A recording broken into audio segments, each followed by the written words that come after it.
Good morning students. मैं हेमलता टाप government college Bundi. पिछले वीडियो में हमने एलिमेंट्स ऑफ कॉस्ट के बारे में पढ़ा, डायरेक्ट इनडायरेक्ट कॉस्ट के बारे में पढ़ा, जिसमें direct material, indirect material, direct labour, indirect labour, direct expenses और इनडायरेक्ट एक्सपेंसेस के बारे में हमने अध्ययन कर लिया है। अब हम आगे देखेंगे कि कॉस्ट को फंक्शनल यानी कार्य के आधार पर भी विभाजित किया गया है। अब इनका विभाजन किस तरह से किया गया है वो हम देखते हैं। पहली चीज़ तो यह है कि जो डायरेक्ट कॉस्ट है और इनडायरेक्ट कॉस्ट, जब डायरेक्ट कॉस्ट और इनडायरेक्ट कॉस्ट दोनों को जोड़ दिया जाए तो वह टोटल कॉस्ट कहलाती है। डायरेक्ट कॉस्ट और इनडायरेक्ट कॉस्ट दोनों जोड़ दिया जाए तो टोटल कॉस्ट कहलाती है।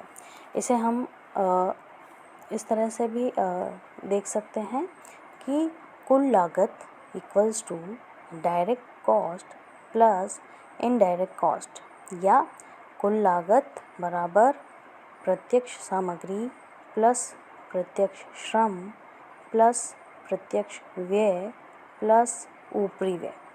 तो ये हो गया आपका टोटल कॉस्ट या कुल लागत। इसके अलावा डायरेक्ट मटेरियल कॉस्ट प्रत्यक्ष सामग्री लागत प्लस प्रत्यक्ष श्रम लागत डायरेक्ट लेबर कॉस्ट प्लस प्रत्यक्ष व्यय डायरेक्ट एक्सपेंसेस क्या कहलाएंगी? Prime cost. क्या कहलाता है? Prime cost. प्रत्यक्ष लागत या मूल लागत, या इसे कह देते हैं डायरेक्ट कॉस्ट या prime cost. Direct material cost plus direct labour cost plus direct expenses equals to direct cost और प्राइम कॉस्ट। इसी तरह से indirect material cost plus indirect labour cost plus indirect expenses equals to indirect cost और overhead. Functional के आधार पर, कार्य के आधार पर 4 भागों में बांटा गया है। कॉस्ट को 4 भागों में बांटा गया है। Production cost, research and development cost, selling and distribution cost और administrative cost. Functional classification of cost defines how the cost was applied, manufacturing, administration or selling. A functional classification expresses that the business performs various functions for which costs are incurred. कुल लागत के समीकरण से यह ज्ञात होता है कि अप्रत्यक्ष लागत या ऊपरी व्यय कुल लागत का एक महत्वपूर्ण अंग है।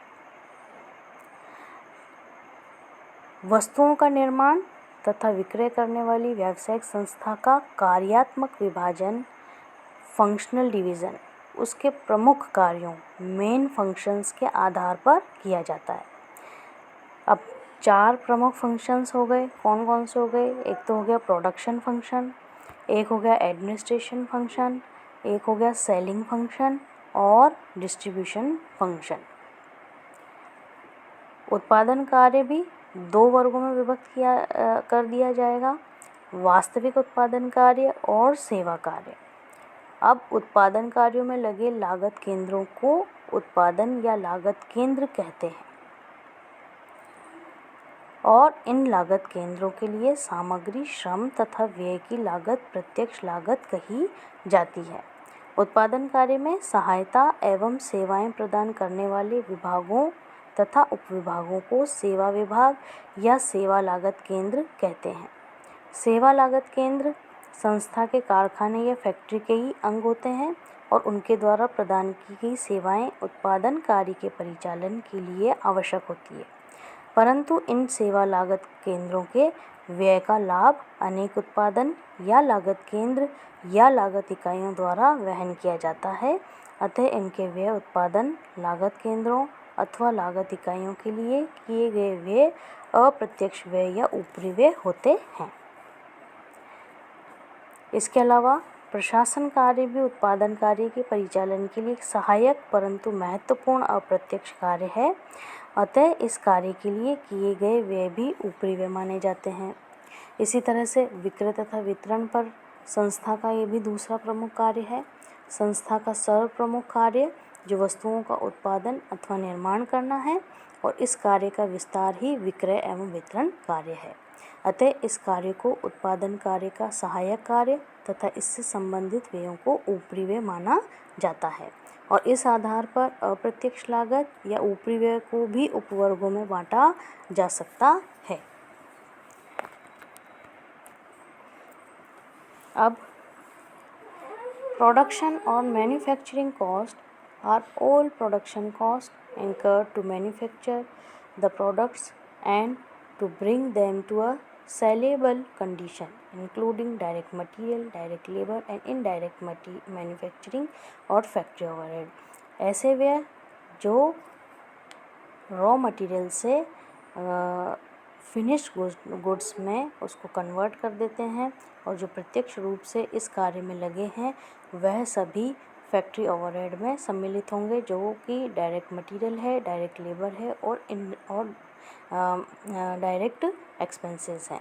इसके साथ साथ indirect material, indirect labour and indirect overhead मिले तो आपका टोटल कॉस्ट बन जाता है। According to function, selling cost are the cost of marketing function. अब जो विक्रय के खर्चे हैं वो उस प्रोडक्ट को मार्केट तक पहुंचाने का कार्य करते हैं। जैसे एडवर्टाइजमेंट किया जाता है, हर व्यक्ति तक उस प्रोडक्ट की पहुंच हो जाती है एडवर्टाइजमेंट से, प्रमुख कार्य है। और वह एडवर्टाइजमेंट किससे संबंधित है, किस कॉस्ट से रिलेटेड है, सेलिंग कॉस्ट से, जो कि उस उत्पाद को मार्केट तक या ग्राहकों तक पहुंचाने का कार्य करता है। डिस्ट्रीब्यूशन एक्सपेंसेस भी कॉस्ट भी वही है, जिसमें कौन कौन से खर्चे शामिल हो जाएंगे, पैकिंग के, अनपैकिंग के, ट्रांसपोर्टिंग के, ये सारे जो खर्चे हैं वो सेलिंग एंड डिस्ट्रीब्यूशन कॉस्ट में इंक्लूड हो जाएंगे, जो कि एक प्रोडक्ट को उस प्रोडक्शन हाउस से कहाँ तक पहुँचा रहा है, कंज्यूमर तक पहुँचा रहा है, वह सभी खर्चे कहलाएंगे सेलिंग एंड डिस्ट्रीब्यूशन कॉस्ट। और उसमें कौन कौन से आ जाएंगे, पैकिंग, अनपैकिंग एंड ट्रांसपोर्टिंग। इसके अलावा और भी बहुत सारे खर्चे जो कि कस्टमर तक उस प्रोडक्ट को पहुंचा रहे हैं वो इसमें इंक्लूड हो जाएंगे। अब आता है administrative cost is the cost of formulating the policy, directing and controlling the business activities which is not related directly to a production, selling and distribution, research or development activity or function।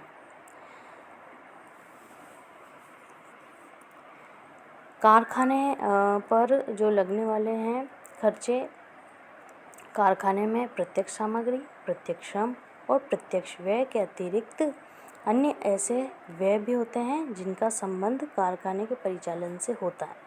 अतः ऐसे व्ययों को क्या कहेंगे, कारखाना अप्रत्यक्ष व्यय, factory और works expenses या कारखाना ऊपरी व्यय के नाम से उसको जाना जाता है। अब कॉस्ट जो है उसको favourable and normal expenditure and expired cost. पहला है मैन्युफैक्चरिंग कॉस्ट, दूसरा है रिसर्च एंड डेवलपमेंट कॉस्ट, तीसरा एडमिनिस्ट्रेटिव कॉस्ट और चौथा सेलिंग एंड डिस्ट्रीब्यूशन कॉस्ट। पहला है मैन्युफैक्चरिंग कॉस्ट, जहाँ पर डायरेक्ट मटेरियल लगा है, डायरेक्ट लेबर लगा है और फैक्ट्री ओवरहेड इसमें इंक्लूड हो रहे हैं। कौन कौन से, जिसमें कि इनडायरेक्ट मटेरियल आ गया, इनडायरेक्ट लेबर आ गया और फैक्ट्री और मशीनरी से संबंधित जो खर्चे हैं, डेप्रिसिएशन जिसका एक उदाहरण है, वो इसमें सम्मिलित होगा। फिर रिसर्च और डेवलपमेंट में भी मटेरियल भी लगा है, लेबर भी लगा, अदर एक्सपेंसेस जो कि रिसर्च या फंक्शन से संबंधित हैं। एडमिनिस्ट्रेटिव में वही खर्चे जो एडमिनिस्ट्रेशन से संबंधित हैं, उनमें मटेरियल भी है, लेबर भी है एंड अदर एक्सपेंसेस भी है।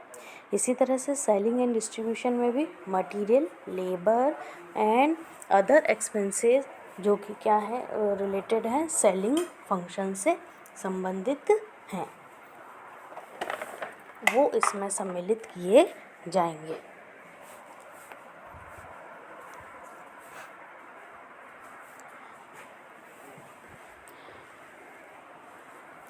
हमने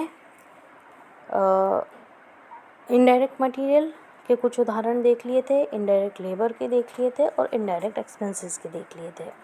अब हम इसको बांटा जा रहा है according to nature, according to identification and according to volume, जिसमें हम पढ़ चुके थे कि नेचर के according material, labour and other expenses आ गए, फंक्शन के according production cost, selling cost, administration cost and research and development cost आ गया। इसी तरह से direct cost and indirect cost, fixed cost, variable cost and semi variable cost. Fixed cost वह cost है जो एक सीमा तक हमेशा फिक्स रहती है, और वेरिएबल कॉस्ट यूनिट के अकॉर्डिंग परिवर्तित होती रहती है। जैसे प्रोडक्शन यूनिट में कमी या वृद्धि होगी तो वेरिएबल कॉस्ट में भी कमी या वृद्धि होगी। सेमी वेरिएबल कॉस्ट का कुछ हिस्सा फिक्स रहता है और कुछ हिस्सा परिवर्तनशील होता है, वह सेमी वेरिएबल या अर्ध परिवर्तनशील लागत कहलाती है। हम ये पढ़ चुके हैं कि कॉस्ट को किसमें, डायरेक्ट कॉस्ट और इनडायरेक्ट कॉस्ट दो भागों में बांटा जा सकता है।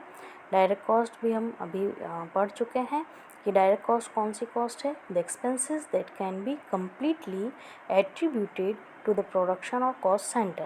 In the process of production of articles, material cost, labor cost and other expenses incurred directly related with manufacturing activity, जिसका कि प्रत्यक्ष रूप से उस प्रोडक्शन के निर्माण में, उस प्रोडक्ट के मैन्युफैक्चरिंग में जिसका कि सीधा संबंध है, वो कहलाएगी डायरेक्ट कॉस्ट। डायरेक्ट कॉस्ट के कुछ उदाहरणों में हम बार बार पढ़ चुके हैं। अगर एक फर्नीचर बनाया जा रहा है तो उसका वुड है, लेबर है तो डायरेक्टली जो काम कर रहे हैं वह लेबर, और इनडायरेक्ट रूप से जो उस कार्य को संपन्न कर रहे हैं वो इनडायरेक्ट कॉस्ट कहलाएगी। इसी तरह से फर्नीचर अगर यदि बनाया जा रहा है तो cost of wood is directly traceable to cutting, moulding cost centre, cost of wood is directly attributable to cost of production activity. Indirect cost भी हम पढ़ चुके हैं बार बार। Other cost such as depreciation और administrative expenses are more difficult to assign to a specific product and therefore are considered indirect cost. ऐसी लागत जिसको कि प्रत्यक्ष रूप से मापा नहीं जा सकता है, जैसे यदि एक मशीनरी पर डेप्रिसिएशन लगाया गया है तो उस पर्टिकुलर प्रोडक्ट या उस पर्टिकुलर यूनिट पर पर कितना डेप्रिसिएशन चार्ज किया जाएगा ये हम डिसाइड नहीं कर सकते हैं, क्योंकि ये ओवरऑल डिसाइडेड होगा।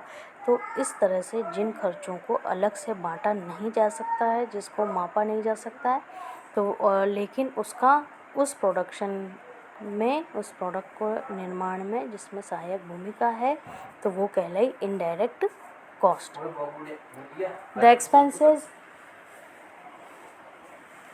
The expenses incurred on those items which are not directly chargeable to production or cost center are indirect cost. Production salaries of timekeepers, storekeepers and indirect cost. The cost that cannot be conveniently allocated to production are called indirect cost, जिसे हम अलग से विभक्त नहीं कर सकते हैं, जिसको कन्वीनियंटली अकॉर्डिंग टू यूनिट बांटा नहीं जा सकता, वह इनडायरेक्ट कॉस्ट कहलाती है। कॉस्ट में हम पढ़ चुके हैं मटेरियल, लेबर, एक्सपेंसेस। मटेरियल में direct material, indirect material, labour में direct labour, indirect labour, expenses में direct expenses and indirect expenses. अब इनडायरेक्ट एक्सपेंसेस में कौन कौन से आ जाएंगे, फैक्ट्री और works overhead, administration overhead and selling and distribution overhead. Fixed और वेरिएबल कॉस्ट। फिक्स्ड कॉस्ट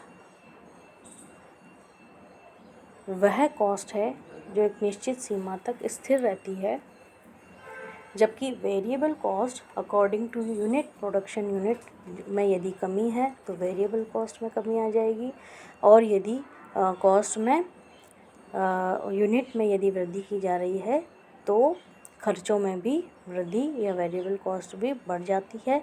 तो जब ये यूनिट के अकॉर्डिंग घटती बढ़ती रहती है तो ये परिवर्तनशील लागत कहलाती है।